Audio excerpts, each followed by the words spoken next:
3. Rukun dan syarat. Rukun dan syarat kard. A. Pihak peminjam atau muqtarid. Pihak peminjam yaitu orang yang meminjam dana atau uang kepada pihak pemberi pinjaman. B. Pihak pemberi pinjaman atau muqrid. Pihak pemberi pinjaman yaitu orang atau badan yang memberikan pinjaman dana atau uang kepada pihak peminjam.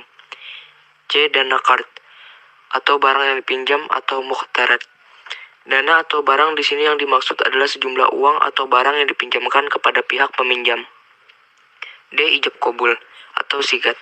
Karena utang piutang sesungguhnya merupakan sebuah transaksi atau akad, maka harus dilaksanakan melalui ijab dan qabul yang jelas, sebagaimana jual beli dengan menggunakan lafaz kard.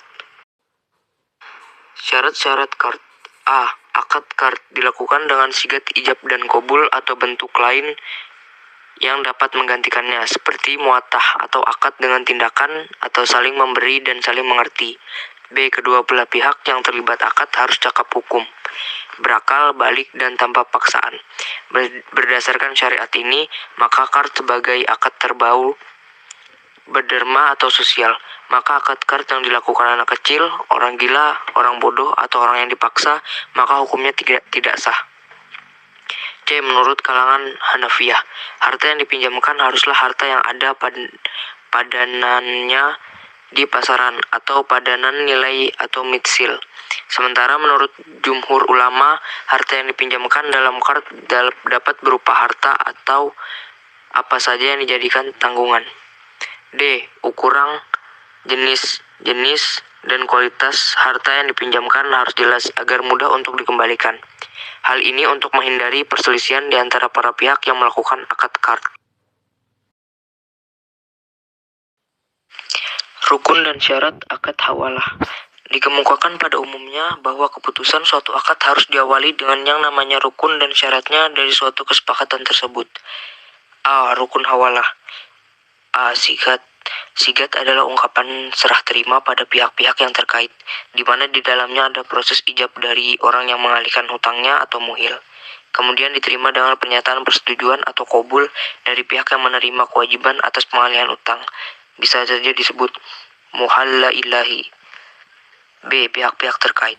Pihak yang terkait dalam proses akad hawalah ada 3, yaitu muhil, orang-orang yang berutang, muhal, orang yang mempunyai utang, dan muhallai, orang yang membayarkan hutangnya ke muhil.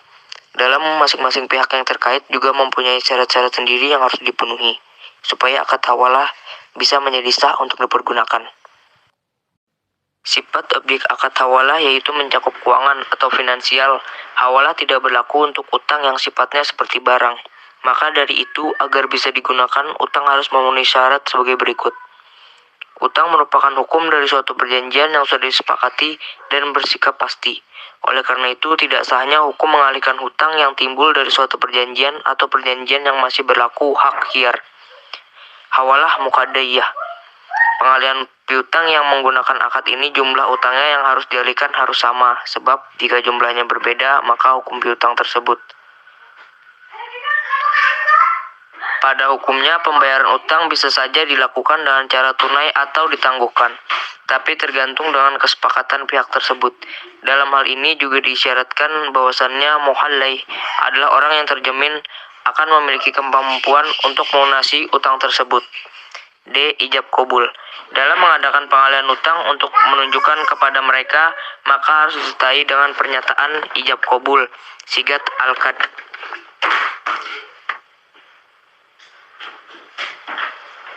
Semua pernyataan ijab qabul bisa saja datang kepada para pihak yang berhutang maupun muhallai dalam akad hawalah. Pernyataan ijab yang dilakukan muhil, misalnya agar kamu mempunyai kewajiban untuk membayar hutangku, akan saja hiwalahkan. Sedangkan qabul pernyataannya ke muhillai, yaitu hutangmu akan saya terima dengan hiwalayahmu. B. Syarat-syarat hawalah. 1. Muhil atau peminjam yang berhutang serta berpiutang orangnya halus. Dalam kecakapan tindakannya secara hukum harus dilakukan dan orang yang berakal. Jika dilakukan dengan anak-anak ataupun orang gila, maka hukumnya tidak sah. 2. Muhal atau pemberi pinjaman yang berpiutang kepada muhil, orangnya harus. Tindakannya mahir dalam bentuk akad seperti balik, Kedua, dalam persetujuan pihak muhal atau pihak kedua ke pihak pertama harus ada persetujuan dalam mazhab Hanafi. Ketiga, muhallai atau penerima hawalah yang wajib membayar utang dan berutang kepada muhil. Kecakapan dalam tindakan hukum harus balik. Kedua, dalam persetujuan oleh pihak ketiga tidak mengisyaratkan hal itu dalam mazhab Hanafi serta mazhab Maliki, Hambili, dan juga Syafi'i.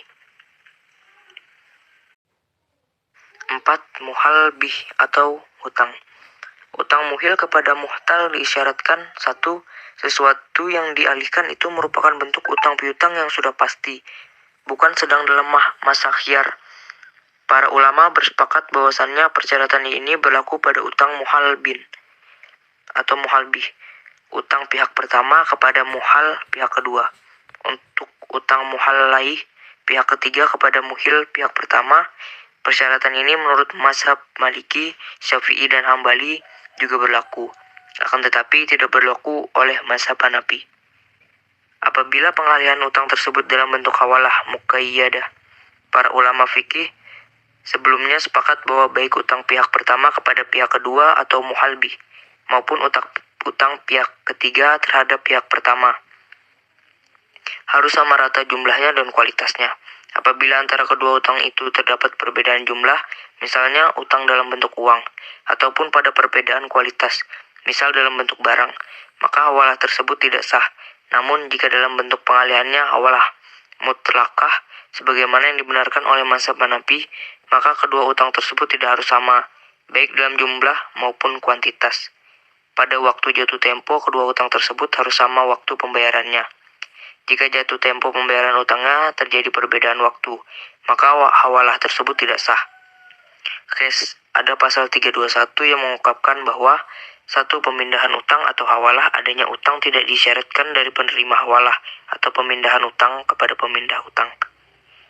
2. Adanya pemindahan utang atau hawalah tidak disyaratkan dari sesuatu yang diterima oleh pemindahan utang dari pihak yang menerima hawalah atau pemindahan utang sebagai hadiah atau imbalan. 5. Sihat atau ijab qabul. Menurut fatwa DSN MUI nomor 12 DSN MUI 4/2000 tentang hawalah. 1. Para pihak dalam pernyataan ijab dan qabul dinyatakan harus menunjukkan kehendak mereka dalam mengadakan kontak persetujuan atau akad. 2. Akad tersebut harus dituangkan secara tertulis atau sah melalui korespondensi atau menggunakan cara-cara komunikasi modern. Dalam pasal 318 menyatakan kontrak persetujuan akad harus dinyatakan oleh pihak secara lisan atau langsung, tulisan atau isyarat. Dalam pasal 320 menyatakan 1. Peminjam harus memberitahukan kepada pemberi pinjaman bahwa ia akan memindahkan utangnya kepada pihak lain. 2. Syarat diperbolehkan akad hawalah atau pemindahan utang akan disetujui pemberi pinjaman mengenai rancangan peminjaman untuk memindahkan utangnya. Yang ketiga, yang bisa dilakukan oleh akad hawalah atau pemindahan utang yaitu jika pihak penerima hawalah atau pemindahan utang menyetujui keinginan peminjam.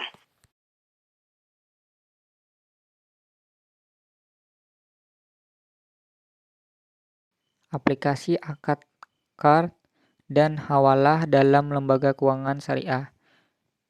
Yang pertama, di hawalah biasanya diterapkan dalam hal-hal factoring atau anjak piutang di mana para nasabah memiliki kegiatan-kegiatan dari kegiatan-kegiatan tersebut.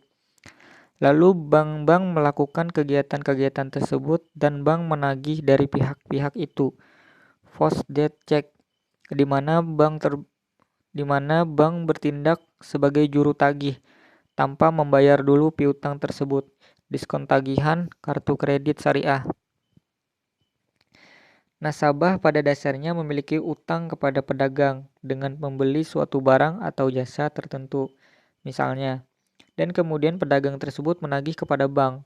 Dalam hal ini, di antara merchant dengan bank tidak ada hubungan khusus, namun karena adanya wakalah yang ditindaklanjuti dengan hawalah, maka bank berkewajiban untuk membayar tagihan utang dari merchant tersebut atas nama nasabah.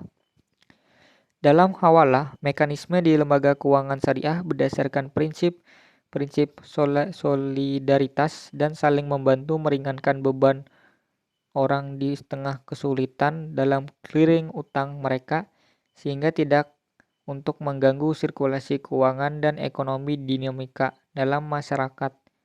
Dan semua ini dalam bentuk transaksi transfer, bebas dari unsur-unsur riba, dalam bentuk apapun.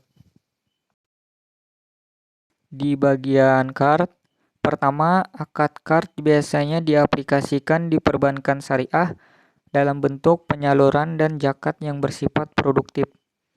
Hal ini dilakukan dalam bentuk kerjasama antara bank syariah dengan Basnas yang berperan sebagai lembaga penghimpun dana. Yang kedua, pembiayaan pengurusan haji. Berdasarkan fatwa DSN nomor 29/DSN MUI 2000, di mana bank dapat membantu nasabah dengan menalangi biaya penyelenggaraan ibadah haji menggunakan akad card. Yang ketiga, sebagai letter of credit impor dan letter of credit ekspor dengan berlandasan fatwa DSN MUI nomor 34 tentang impor syariah dan fatwa DSN MUI nomor 35 tentang ekspor syariah.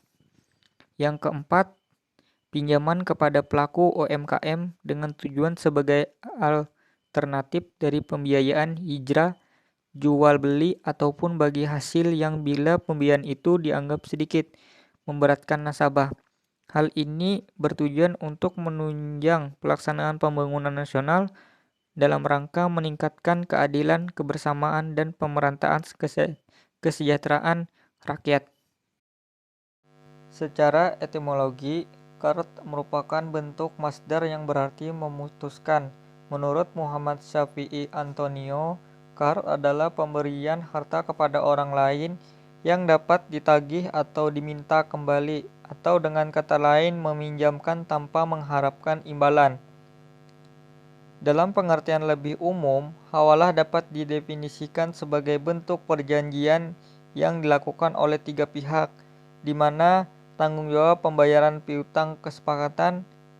Definisi di atas mengindikasikan adanya rukun-rukun yang harus terpenuhi dalam hawalah. Mungkin itu saja yang bisa kami sampaikan atau kami jelaskan. Mohon maaf bila ada salah kata. Semoga apa yang kami jelaskan di materi kali ini bermanfaat untuk kawan-kawan semua. Sekian dan terima kasih. Wassalamualaikum warahmatullahi wabarakatuh.